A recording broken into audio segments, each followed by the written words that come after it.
like something had to change. I had to understand where I was going wrong in this communication with my relationships, professional and personal. And I realized no one was going to do this for me. I had to do it for myself.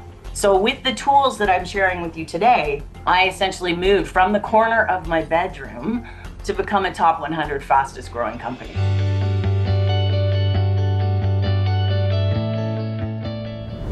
Sandy, my friend, first of all, we truly appreciate you joining us today. So, Life by Design here is team is all about supporting your life plans, your health, your relationships, your career, and your impact, your legacy.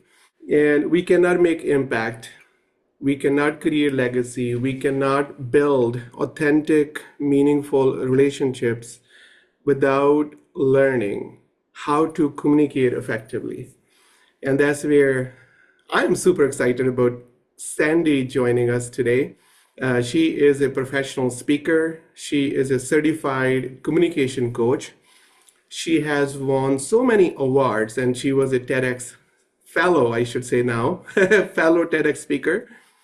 And from 25 years, she has so much experience in terms of marketing, communication for companies, overall coaching a lot of executives on how to communicate effectively. And she has a special magic, and she's going to share that with us. So I won't take too much of her time. Sandy, once again, welcome to the show, Life by Thank you. Design show, and over to you, Sandy. Oh, wow. Thank you so much, everybody, for having me here this morning with you. It is my passion to talk about communication, so I'm thrilled to be here with you today. You've probably heard on average it takes 7 seconds to make a first impression. So, have you judged me yet? Because it's okay. You probably have. You're probably thinking, she's blonde, she looks tall, must have been a swimsuit model. Well, close. I'm a communication coach. And I have a question for you. So, are you ready to tackle the holiday questions? Are you ready for, you know, awkward questions like, when are you getting married? Or why don't you drink? Or any questions or comments from that relative? That relative that kind of gets under your skin or makes you feel off guard.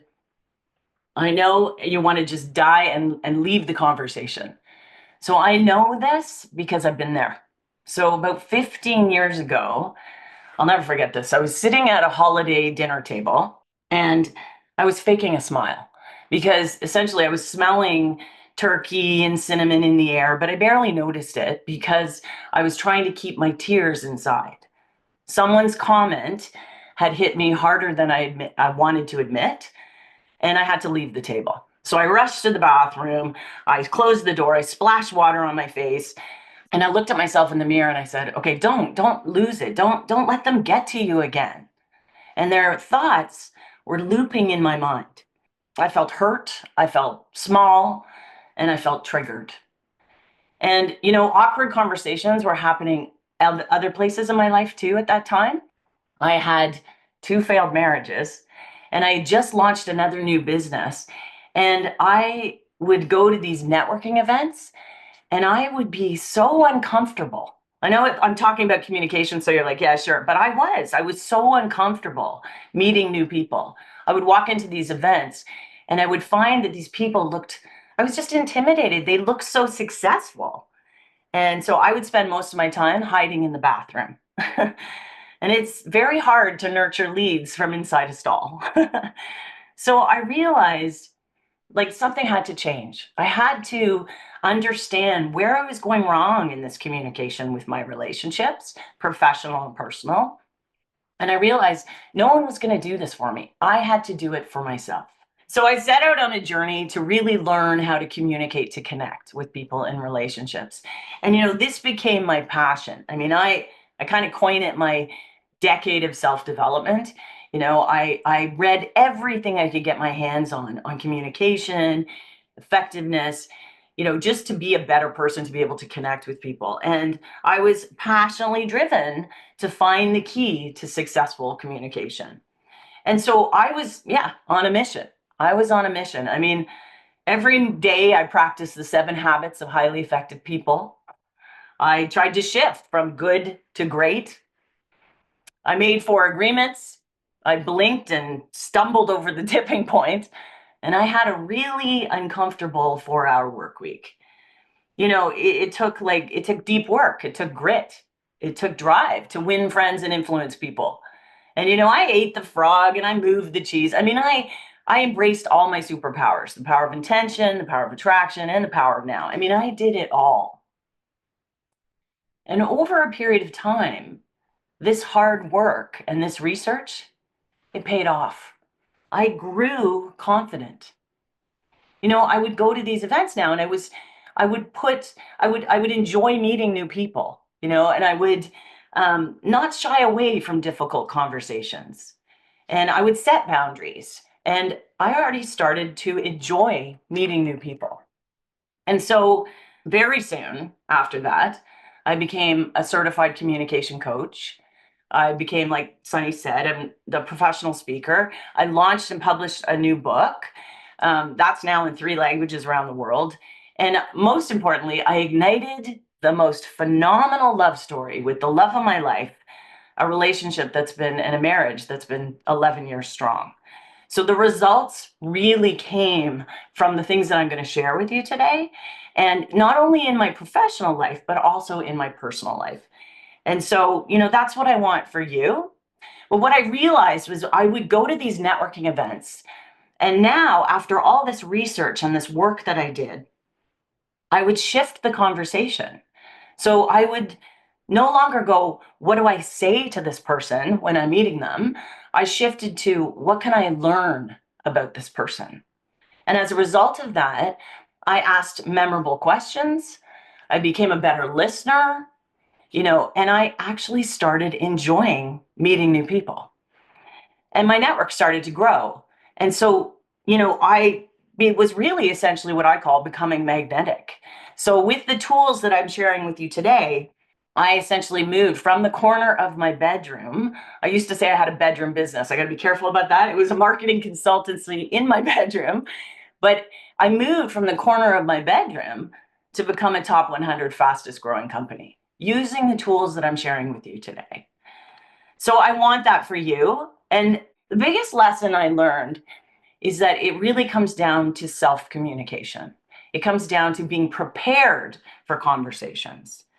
And, if I'm able to, after all that work, be able to flip the script from being, bullied and shut down to confident and connected, it can happen for everyone. So this became my passion to talk to people about and teach people and coach people on how to be more effective with their communication. Most of us, many of us, have not been trained in formal communication skills. Many of us have learned to communicate by failing at communicating. And this is unfortunately showing up at work and at home. Maybe you're having a hard time getting your family or your team to connect. Maybe you're finding that there's costly mistakes happening at work. Well, you're not alone, because Gartner research found that 70% of a company's mistakes are due to poor communication. I'm going to let that sit in. 70%. And this is also the first time in history that we have 5 generations working together in the workplace. And we speak differently depending on our age. A couple weeks ago, a young assistant said to me, asked me out for a break because she said she had some nice tea for me. And I thought, oh, she's so thoughtful. She knows I'm a tea drinker. And so I was excited, right? Is she going to bring me chamomile or oolong tea? Like, I was really excited. So I met with her, and I quickly realized that the tea that she's referring to was company gossip. And so I didn't get my oolong tea or my chamomile. I did find out that Chuck was having an affair, but that's besides the point. So the different generations use different language and slang. And so that's a prime consideration as well. And we're communicating a lot. Like, we have so many ways to communicate. But communicating a lot is not the same thing as communicating successfully. I'm going to say that again. Communicating a lot is not the same thing as communicating successfully. Actually, connecting with people. Because you can talk to someone every day and still communicate badly. In a nutshell, it comes down to how you speak to yourself. That's how it starts. Everything fits into that. And so today I'm going to take you through a bunch of tools. But the first tool that I want to talk to you about is how you talk to yourself, because how you talk to yourself and how you prepare for conversations changes everything. The first tool is what is called thought flow. And that's really looking at checking in on what's going on in your mind. What are you saying to yourself? You know, research shows that we have, this was unbelievable when I found this, that on average, we have 6,200 thoughts a day. And of those thoughts, 80% of them are negative. And of those thoughts, 95% of them are repetitive.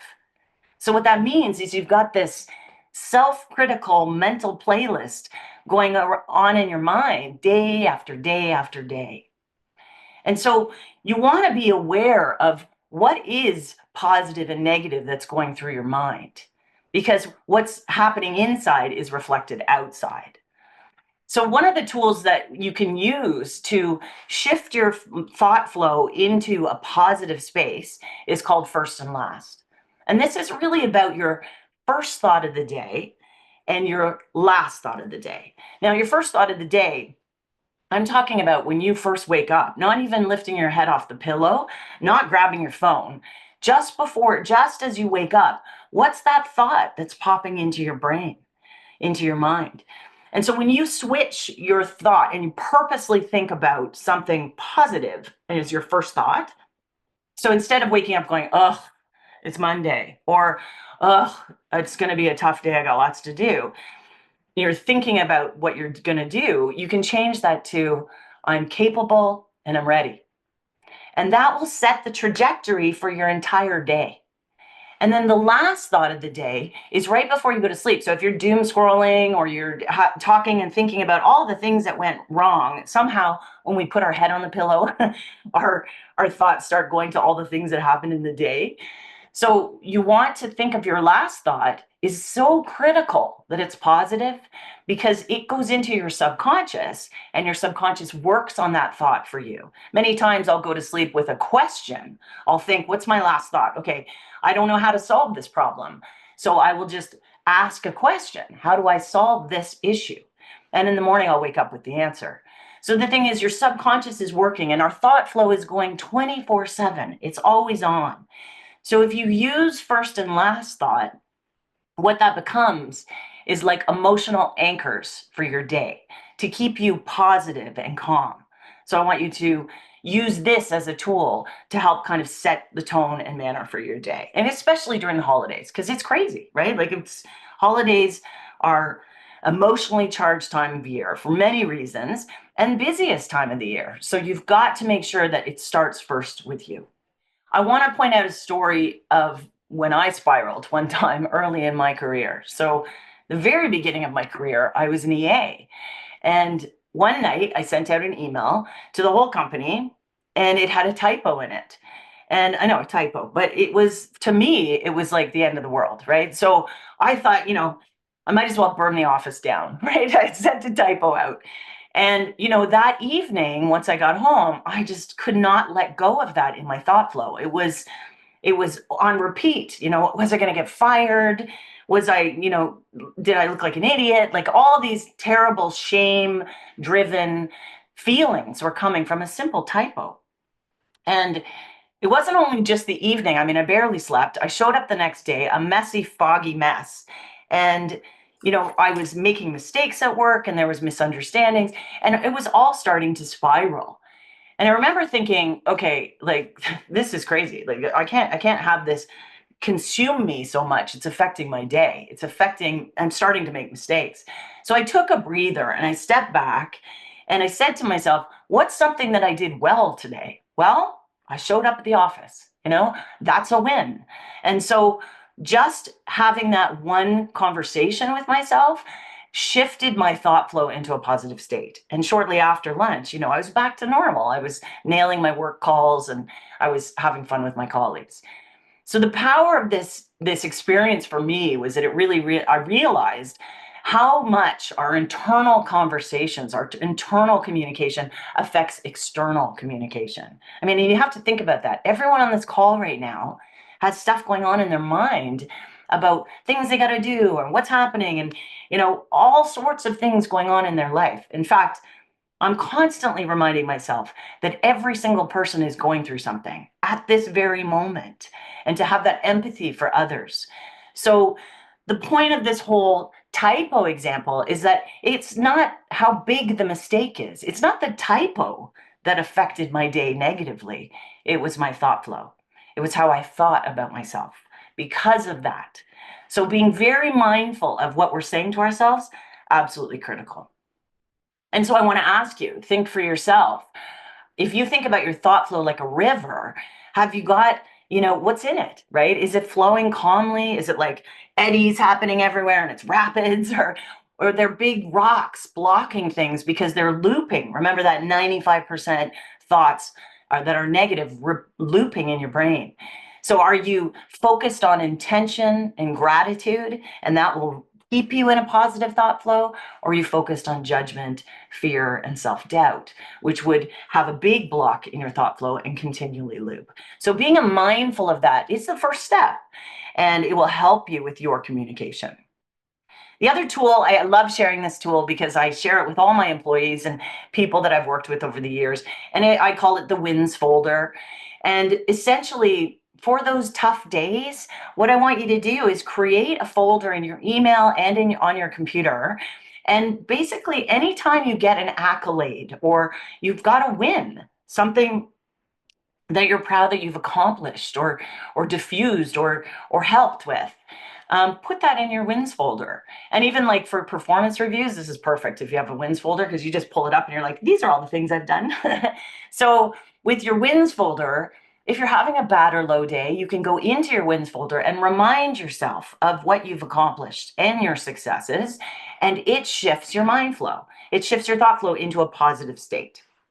All right, so the second piece that I want to take you through is getting set up for success. So this is how to have, stress-free holiday communication. It's a game changer. So it's really 3 ways. SET stands for 3 ways, and I'll take you through them.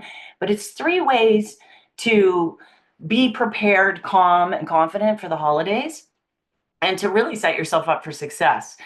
And it's all about preparation. Now, I learned from the best. This is my father. He was quite a character, being reindeer here, and Rudolph. And, I didn't realize until I was going through all my training and my study for communication that he actually had the set for success philosophy from the very beginning. So we would be driving for holiday gatherings and we'd all be loaded. There's 4 in our family with my parents. And so the 6 of us would jump into a station wagon and off we'd go to a holiday gathering.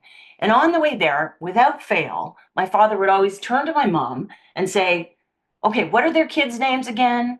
And what are they into? They like sports or crafts or collecting unicorns, he'd say, what are they up to? And he would, like, it was like he was cramming for a social exam. He would have all these facts. And then he would walk into the party and he was like a conversational ninja. He would basically just make anyone feel comfortable and be able to say to them, hey, I heard you're doing this. How is that? And they would connect. So he had these in his pocket and he was ready and prepared.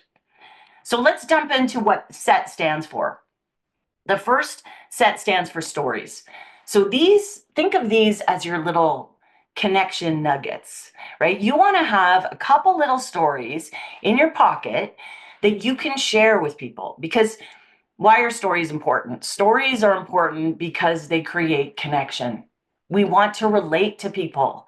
And so stories are memorable. We remember when someone shares a story, you'll probably remember my dad with his reindeer nose, right? It's a story. But if I just told you it's important to do those things, it might not have registered as much. So stories are something you want to have. And they don't have to be remarkable. They just have to be little things about yourself. Like over the year, something you learned, maybe you failed at something, maybe a stage in life that you're at, or something to do with the holidays.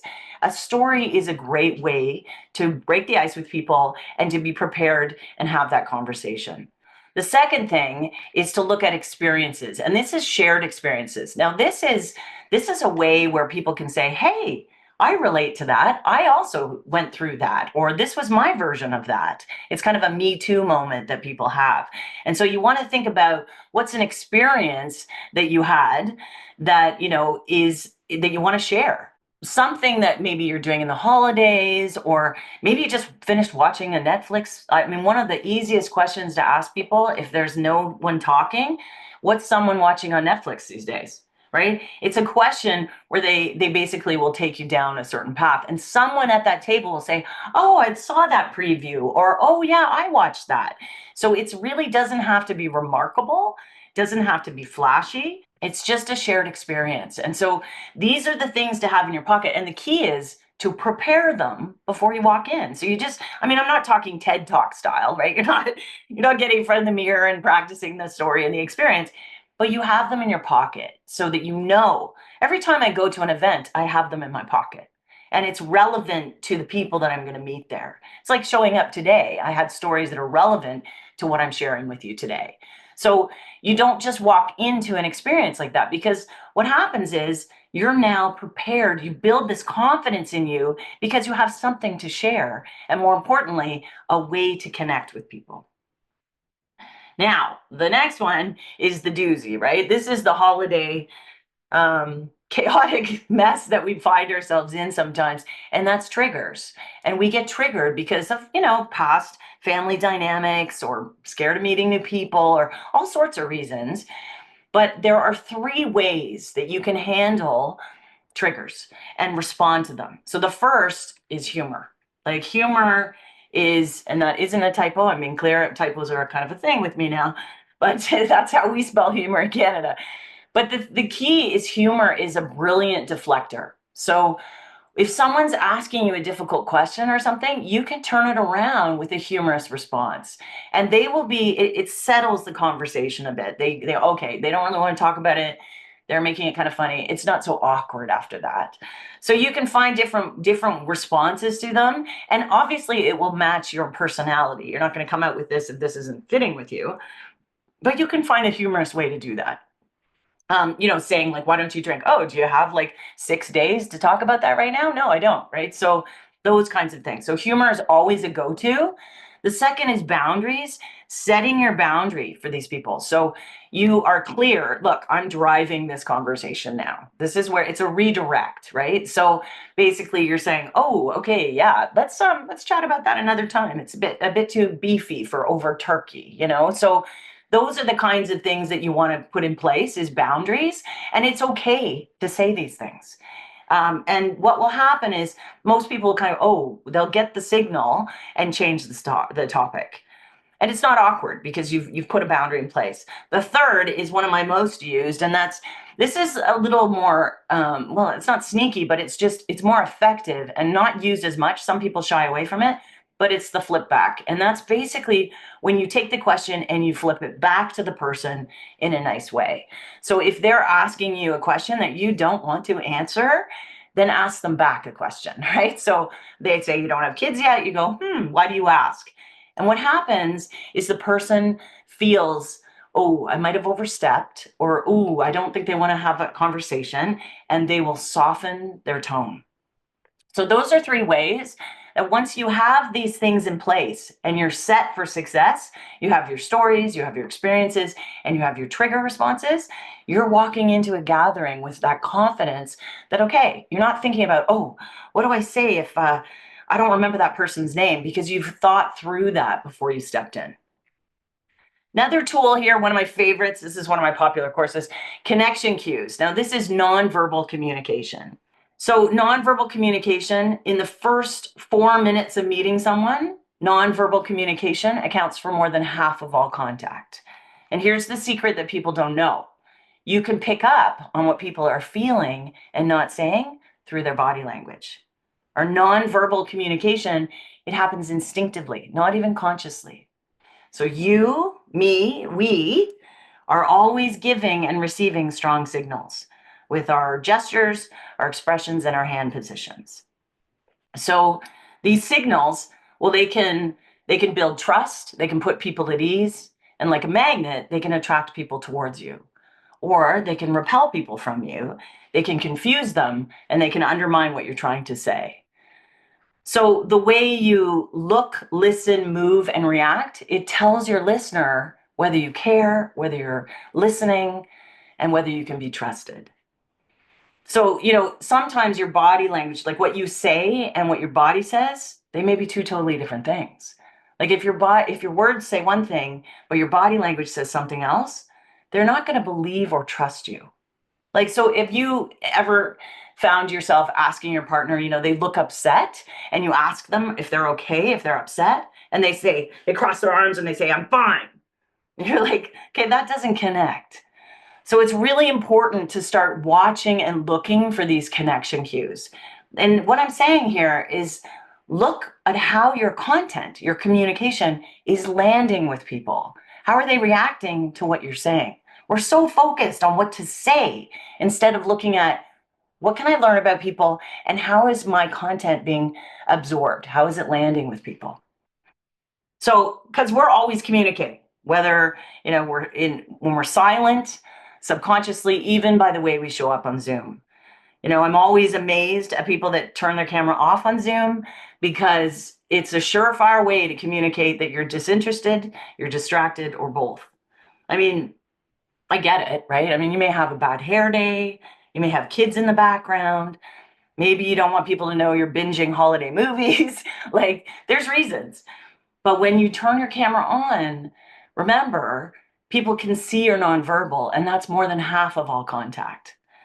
So here's an example of a connection cue. I just want to do a couple quick ones with you here.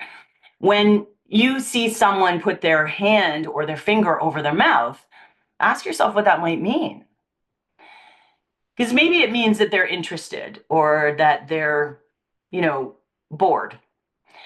I want to tell you that when you see someone put their hand or finger over their mouth, what it means is their mind is telling their body to try to suppress negative feelings, opinion, or feedback. It also may mean that they're still processing what you're saying. So what's important is to pick up on that cue and ask a question. Do you have any questions for me? Do you need more time to process this? And what that does is it actually keeps you connected, because if they're not with you, they're checking out.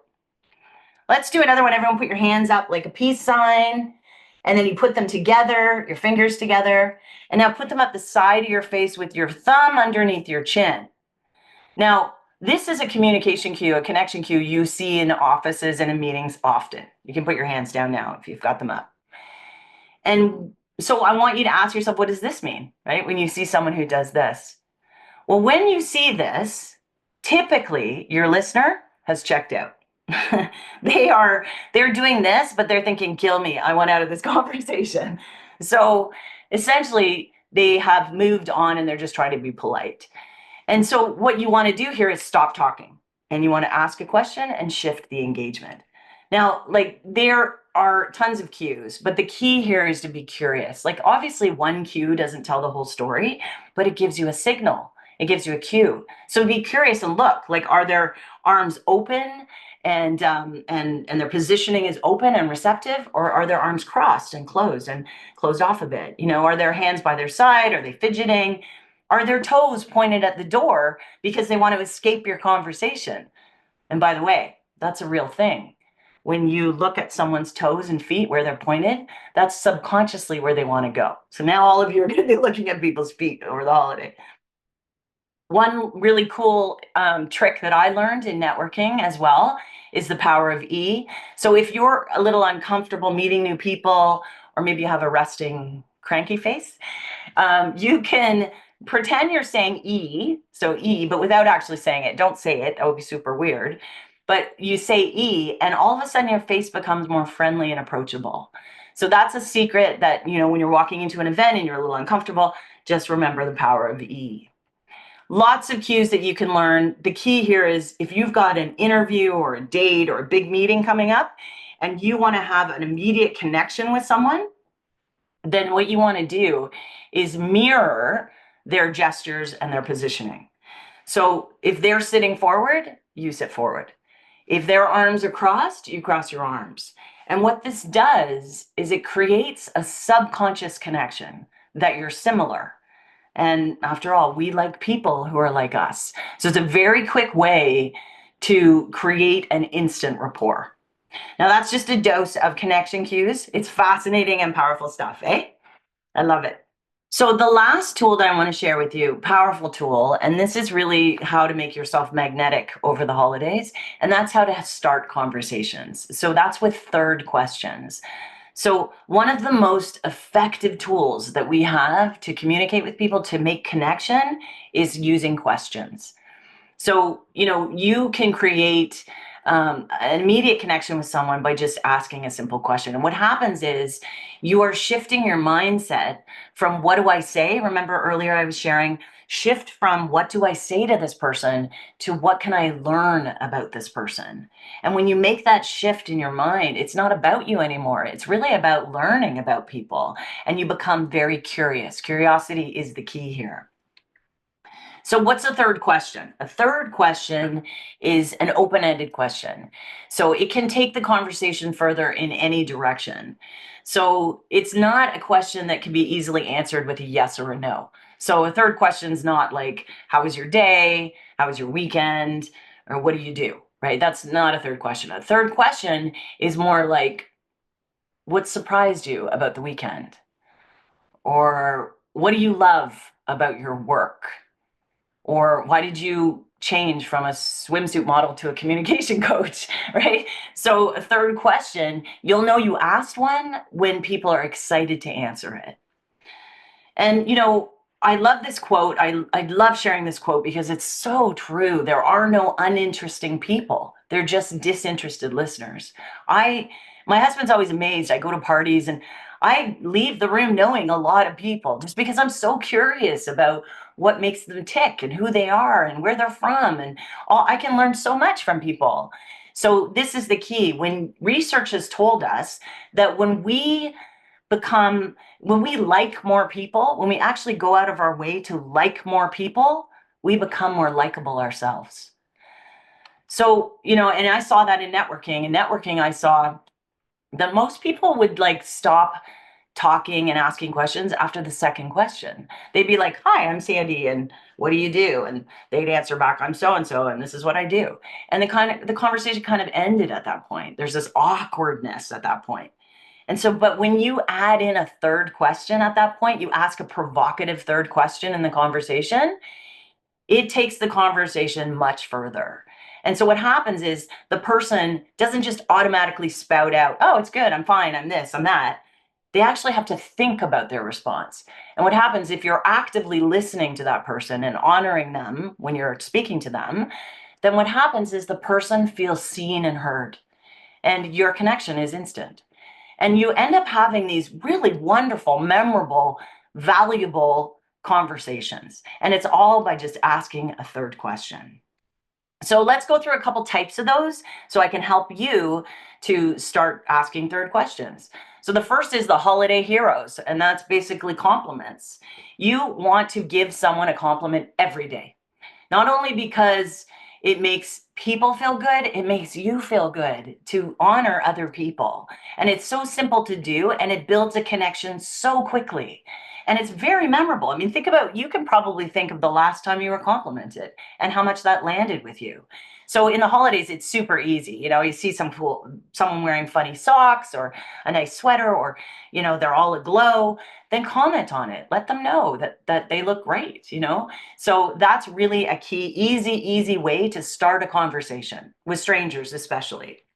And then in the environment, this is looking and observing what's happening around you.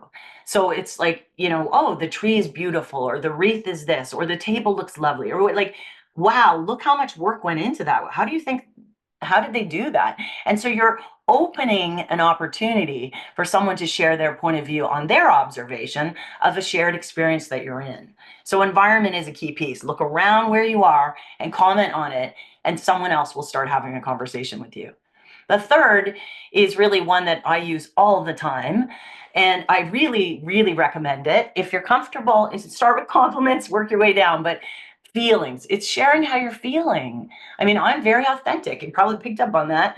I'm very authentic when I meet people because I want them to understand what I'm feeling. So I'll say, "Ooh, I couldn't quite decide what to wear to this. How do you think I showed up?" You know, and people are really liking that because real is important. Like it's just being authentic and real matters more to people and resonates with people. We relate to people who are just being real. So, honoring that in people and saying, I feel a little bit out of place, or this is how I'm feeling. How about you? That gives them the opening to share what they're thinking about and your instant connection. And lastly, it's just my favorite, and that's basically I will often say to people, what made you smile today? Because something made you smile every day, hopefully. And so asking questions like that is open. It's an open question where they're not going to say yes or no, hopefully, or they're a jerk if they do.